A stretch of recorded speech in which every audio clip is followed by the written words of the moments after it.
हरि ओम सच्चिदानंदरूपाय भक्तानुग्रहकारिणे माया निर्मित विश्वाय महेशाय नमो नमः। रोगाहरन्ति सततं प्रबला शरीरं कामादयोऽप्यनुदिनं प्रदहन्ति चित्तम्। मृत्युश्च नृत्यति सदा कलयन् दीनानि तस्मात् त्वमद्य शरणं मम दीनबन्धो। वैशाख मास महात्म्यको 7औं अध्यायमा नारदजीले बताउँदै जानुभयो। नारदले भन्नुहुन्छ, राजा तदद्भुतं दृष्ट्वा मैथिलो धर्मवित्तमः कृताञ्जलिः सुखासीनं विस्मितो वाक्यमब्रवीत्। नारदजीले बताउनु भयो, धर्म जान्नेहरूमा श्रेष्ठ मिथिलाका राजाले यस्तो अद्भुत घटना देखेर आश्चर्यचकित भएर सुखपूर्वक बसेका ब्राह्मणलाई हात जोडेर सोधे। मिथिलाका राजाले भन्दछन्, मैले यो आश्चर्य र साधुहरूको चरित्र देखेँ। जुन धर्मले इक्ष्वाकु कुलको राजा मुक्त भए त्यस धर्मलाई विस्तार पूर्वक सुन्ने मलाई बडो उत्कण्ठा भइरहेको छ। हे विद्वान, श्रद्धायुक्त मलाई कृपा गरेर विस्तार पूर्वक यो कहानी बताइदिनु पर्यो। यस्ता प्रकारले राजाले विनयपूर्वक सोधिएका महात्मा श्रुतदेवले हुन्छ हुन्छ भनेर राजालाई सोही प्रकारको के गर्न थाल्नुभयो, कहानी बताउन थाल्नुभयो। त्यो प्रकारको महिमालाई व्यक्त गर्न लाग्नुभयो। श्रुतदेवले बताउन थाल्नुभयो, सम्यग्या वसिता बुद्धिस् तब राजर्षि सत्तमः वासुदेव प्रियान् धर्मान् श्रोतो यस्मान् मतिस्तव। श्रुतदेवले भन्नुभयो, हे राजर्षिहरूमा श्रेष्ठ, तिम्रो बुद्धि अत्यन्तै बेस छ, अत्यन्तै सुन्दर छ, किनकि तिम्रो बुद्धि वासुदेव भगवानका प्रिय कथाहरू सुन्नको निम्ति लालायित भइरहेको छ अथवा कथाहरू सुन्न चाहन्छ। अनेक जन्मको आर्जित पुण्य नभइकन कुनै पनि प्राणीको बुद्धि वासुदेवको कथा वार्तामा लाग्दैन। त्यसैले धेरै जन्मको पुण्यको उदय भइसकेपछि मात्रै भगवानका लीलाहरू, भगवानका चरित्रहरू सुन्ने इच्छा जाग्दछ। बहुजन्मार्जितं पुण्यम बिना कस्यापि देहिनः। त्यसैले अनेक जन्मको पुण्यको उदय नभएसम्म अथवा धेरै जन्मको पुण्यको उदय नभएसम्म कुनै पनि प्राणीको बुद्धि वासुदेवको कथामा वार्तामा लाग्दैन। जुन कारणले राजाधिराज तिमीलाई यो यस्तो प्रकारको बुद्धि भयो, त्यसै कारणले म तिमीलाई साधुहरूमा उत्तम प्रकारको शुद्ध भगवत भक्त भनेर ठान्दछु। यसै कारणले हे सौम्य, तिमीलाई म कल्याणकारी भागवत धर्महरू सुनाउँछु। जुन धर्महरूलाई जानेर प्राणीहरू जन्म र संसारका बन्धनहरूबाट मुक्त हुन्छन्। यान ज्ञात्वा मुच्यते जन्तुर जन्म संसार बन्धना। त्यसैले भगवानका लीलाहरूलाई जानेर के हुन्छ, जुन धर्मलाई जान्नाले प्राणीहरू जन्म र संसारका बन्धनहरूबाट छुट्दछन्। यथा शौचं यथा स्नानं यथा सन्ध्यां च तर्पणम् अग्निहोत्रं यथा श्राद्धं तथा वैशाख सत्क्रिया। जस्ता प्रकारले पवित्रता, स्नान, सन्ध्या, तर्पण, अग्निहोत्र र श्राद्ध अनिवार्य छन्, त्यस्तै प्रकारले वैशाख महिनाका उत्तम क्रियाहरू हुन्। माधव भगवानको अत्यन्त प्रिय वैशाख महिनामा धर्म नगरी मानिस स्वर्ग जान सक्दैन। साराका सारा धर्म समूहहरूमा वैशाखको जस्तो धर्महरू कुनै पनि धर्म छैन।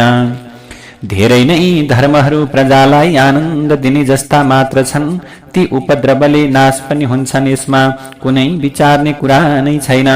वैशाखमा बताइएका धर्महरू गर्नका निम्ति पनि अत्यन्त सरल छन्, सहज छन्। जस्तै जलका दानले पौशाला बनाउनाले, बाटामा छायाको प्रबन्ध गर्नाले, जुत्ता खराउ जस्तै छाता पङ्खाको दान गर्ने, तिल सहितको महदान गर्ने, थकाइ मेट्ने गरी गोरसको दान गर्ने, कुवा पोखरी आदि बनाउने, बटोहीहरूका लागि बाटाघाटामा ओत आश्रय बनाउनु, नरिवल उखु कपुर तथा कस्तुरीको दान गर्नु, चन्दन लगाउनु, हे राजन पलङ अथवा खाटको दान गर्नु, राम्रो बेस आँप ताजा प्रकारको दही मोही दान गर्नु, सुगन्धराज फूल दान गर्नु, साँझपख शरबत पिलाउनु, पूर्णिमाका दिनमा अनेक तरहका अन्न र दही र अन्न दान गर्ने, वैशाख महिनाभरि मसलाहरूले सुगन्धित पान दान गर्नु, चैते औँसीका दिनमा करिरको दान गर्नु, महिनाभरि सूर्य उदाउनु भन्दा पहिल्यै प्रातः कालमा स्नान गर्नु, मधुसूदन भगवानको पूजा र कथाको श्रवण गर्नु, वैशाख महिनाभरि व्रतीहरूले तेल नघस्नु, पातमा भोजन गर्नु, बेला बेलामा थाकेर असिन पसिन भएकाहरूलाई पङ्खाले हम्किनु, बास्ना आउने नरम नरम फूलहरूले भगवान हरिको पूजा गर्नु, दिनहुँ फल दही अन्नको नैवेद्य चढाउनु, धूप दीप गर्नु, गाईहरूलाई गोग्रास दिनु, गाईहरूलाई सेवा गर्नु, ब्राह्मणहरूको सेवा गर्नु, गुड र अदुवा दान दिनु, अमलाको दान गर्ने, बटोहीहरूको सेवा गर्ने, चामल र सागको दान गर्नु, यिनै धर्महरू माधव भगवानको प्रिय वैशाख महिनामा गर्नका निम्ति अत्यन्त उत्तम छन्। त्यसैले यते धर्मा प्रसताहि वैशाखे माधव प्रिय। त्यसैले यो वैशाख महिना जो भगवान माधवको प्रिय छ, यसमा माथि बताइएका कर्महरू गर्नु पर्दछ। त्यस्तै नै भगवान विष्णुलाई फूल चढाउनु, वैशाख महिनामा पलाउने फुल्ने पालुवा र फूलहरूले भगवान हरिको पूजा गर्नु, दही अन्नको नैवेद्य चढाउनु, यी काम समस्त पाप समूहहरूलाई नाश गर्ने कारण हुन्। यदि ब्राह्मणहरूले कहे अनुसार कुनै व्यक्ति मन्दिरमा अथवा घरमा फूलहरूले भगवान माधवको पूजा गर्दैनन् भने उनीहरूलाई सुखको प्राप्ति हुँदैन। वैशाख महिनामा धर्मका सेतु भगवान विष्णुको विष्णुले के गर्नुहुन्छ, परीक्षाका लागि रमाका साथमा मुनिहरू र देवताका साथमा घरमा आएको बेला जो मूर्खहरू फूलले पूजा गर्दैनन् त्यो मूर्ख रौरव नरकमा जान्छ, फेरि उसको जन्म आगामी जन्म पनि सफल हुँदैन। त्यसैले यस महिनामा भोकले छटपटाएका प्राणीहरूको प्राण रक्षाका लागि सधैँ जल र अन्न भने अवश्य पनि दान गर्नु पर्दछ। देयम अस्मिन् क्षुधार्तानां प्राणिनां प्राणहेतु च। त्यसैले यस्तो प्रकारको दान गर्नु पर्दछ। अब प्रभु अन्नदान गर्ने, जलदान गर्ने प्रकारको कर्म अवश्य पनि गर्नु पर्दछ। यस्तो यो पवित्र वैशाख महिनामा जलदान नगर्नाले पछि व्यक्ति पशु भएर अथवा किरा भएर जन्मिनु पर्दछ। अन्नदान नगर्नाले निश्चय नै पिशाचत्वलाई ग्रहण गर्नु पर्दछ। हे राजन, अन्नदान नगरेको बारेमा स्वयं अनुभव गरेको अद्भुत यो कथा म तिमीलाई सुनाउँछु, ध्यानपूर्वक तिमीले श्रवण गर। रेबा नाम गरेको नदीको तीरमा मेरा बाबु पिशाच भएर रहेका थिए। उनी त्यस बेला आफ्नो शरीर आफै खान्थे। भोक प्यासले नातागत हुँदा अत्यन्त नातागत भएर कमजोर भएर शरीर अत्यन्त गलित भएका थिए। छाया नभएको सिमलका रुखको फेदमा खान नपाएर उनी बेहोस भइरहेका थिए। उनका कर्मले भोक प्यास लाग्दा अत्यन्त के भएको थियो, ज्यादा भोक प्यास बढेको थियो। उनको घाँटीको नली पनि छिन्ला जस्तो थियो। उनको किलकिले मासु र अन्न अड्केको थियो, जसले सासै निस्कन्छ कि जस्तो पीडा उनलाई भइरहेको थियो। हे राजन, नदी तथा बापीमा रहेको पनि बगी वा हल्लिरहेको जललाई पक्कै पनि काकाकुल विष हो भनी ठान्दथे। दैव संयोगले गंगा यात्राका निमित्त हिँडेको म पनि बाटामा त्यस रेवा नदीको तीरमा टुप्लुक्क पुगे। सिमलको रुखको फेदमा आफ्नै शरीरलाई लुछेर खाइरहेका, आफ्ना कर्महरूले भोक प्यासले पीडित भएर पिरिरहेका, नाना प्रकारले चिच्चाइरहेका उनलाई मैले देखेँ। क्रूर कर्म गर्नेवाला त्यो मलाई मार्न दौड्यो, तर मेरो तेजले थिचिएर भाग्यो। दयाले खिन्न चित्त भएको मैले मधुर बाणद्वारा उसलाई न डराऊ भने। हे बाबु तिमी को हौ? यस्तो हुनाको कारण चाँडै नै भन। यस भयंकर दुःखबाट म तिमीलाई छुटाउँछु, खेद नगर भनेर मैले उसलाई के गरेँ? सान्त्वना दिएँ। यसरी सोधिएको उनले मलाई छोरो हो भन्ने नजानेर मसित भन्न थाले।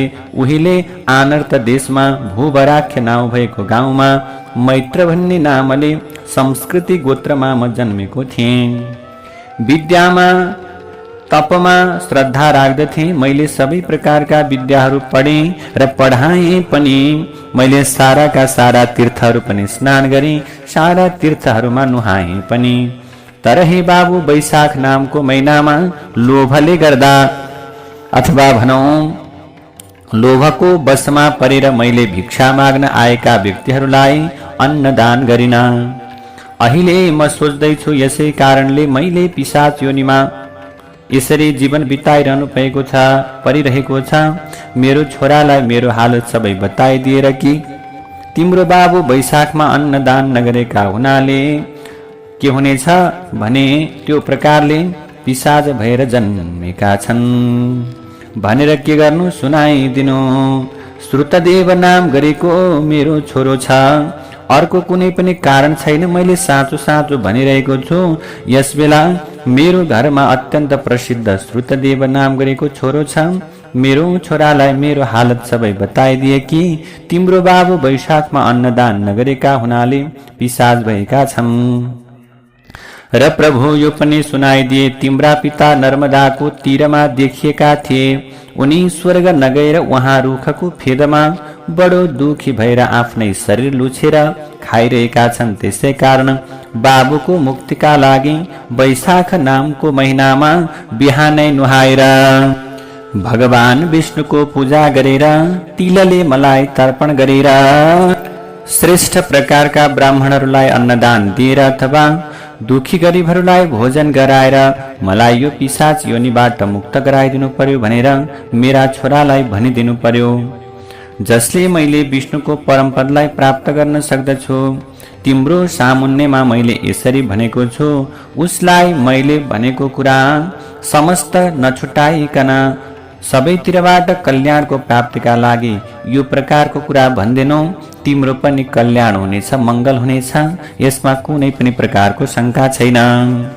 यस्तो प्रकारले मेरा पिताजीको वचनलाई सुनेर म दुःखले आफ्नो शरीरलाई धेरै बेरसम्म उनका पाउमा दण्डवत गरी पसारिएर अत्यन्त दुखी भएको मैले आफूलाई धेरै धेरै निन्दा गर्दै आँखाभरि आँसु डबडबाइरहेको यस्तो प्रकारको अवस्थामा अश्रुका धाराहरू बगाउँदै अत्यन्त विलाप गर्दै भन्न लागे, हे मेरो पिताजी, दैव संयोगले आइपुगेको म हजुरकै छोरा हुँ। ब्राह्मणहरूलाई कर्मले भ्रष्ट भएर निन्दनीय भएको मैले यस महिनामा गर्नुपर्ने सारा धर्मलाई जानेर पनि हजुरको उद्देश्य गरेर उपयुक्त प्रकारका व्यक्तिहरूलाई मैले वैशाख महिनामा अन्नदान गरिन। जुन कारणले गर्दा पितृहरूको दुःखनाश भएन। यसै कारण त्यस्तो अदाता यस्तो प्रकारको म अत्यन्त पापी छु। कर्मले भ्रष्ट भएको मनुष्य सज्जनहरूको सभामा सबैले निन्दनीय हुन्छ। उही पुत्र पुत्रतामा प्राप्त हुन्छ। जो उदार पुत्रले पितृको कल्याणको लागि सबै प्रकारका धर्महरू गरोस्। पिपले रगतले भरिएको पुम नाम गरिएको त्यस नरकबाट उद्धार गर्नाले नै छोराको नाम पुत्र भनिएको हो। छोराले एकाएक भनेको यस्तो प्रकारको कुरालाई सुनेर प्रेमले भित्रैदेखि खुसी भएर त्यो प्रेतले आफ्नो छोरालाई भन्न लाग्यो, बाबु, गया यात्रा गरिसकेर चाँडै नै घरमा आएर मेषमा सूर्य रहेको वैशाख महिनाको प्राप्त भइसकेपछि स्नान गरेर विधिपूर्वक तर्पण गरेर भगवान विष्णुलाई अन्न अर्पण गरेर, हे बाबु, त्यो अन्न दुखी गरिबहरूलाई ब्राह्मणहरूलाई दान देऊ, जसको प्रभावले कुल सहित मेरो मुक्ति पनि हुनेछ। त्यसै कारण हे बाबु, चाँडै नै तिमी सुखपूर्वक घरमा जाऊ। यसरी बाबुले बताइएको त्यो प्रकारको कर्म गरेर मैले यात्रा गरिसकेपछि आफ्नो घरमा पुगेर वैशाख महिनामा अन्नको सुखपूर्वक दान गरे। तस्मान् मुक्तो मत्पितामां समेत्य भूयो भूयः कुर्वती क्षाम्पते माम्। यसरी हे राजन, त्यस अन्नदानको प्रतापले मुक्त भएका मेरा पिताजीले मलाई अङ्कमाल गरेर बारम्बार मलाई आशीर्वाद दिँदै मैले हेर्दा हेर्दै भगवान विष्णुको चिताइ नसक्नुको पाइ नसक्नुको अत्यन्त दुर्लभ प्रकारको त्यो लोक स्वर्गमा मेरा पिताजी जानुभयो। त्यसै कारणले के गर्नु पर्दछ भने वैशाख महिनामा अन्नदान गर्नु, पौशाला स्थापना गर्नु सबै शास्त्रमा प्रशंसा गरिएको छ। त्यसैले मैले तिमीलाई धर्मको साररूप असल प्रकारको धर्म सुनाए। अब अरू तिमीलाई के प्रकारको सुन्ने इच्छा छ बताऊ भनेर यस्ता प्रकारले यी प्रकारका घटनाहरू बताउनु भयो। जय जय श्री स्कंद पुराणे वैशाख महात्म्ये नारदां वरिष संवादे पिशाच मोक्ष प्राप्त नाम सप्तमोऽध्यायः। नारायण हरि हरि। श्री कृष्ण गोविंद हरि मुरारे, हे नाथ नारायण वासुदेवा। अनंत वैकुंठ मुकुंद कृष्ण गोविंद दामोदर माधवेति।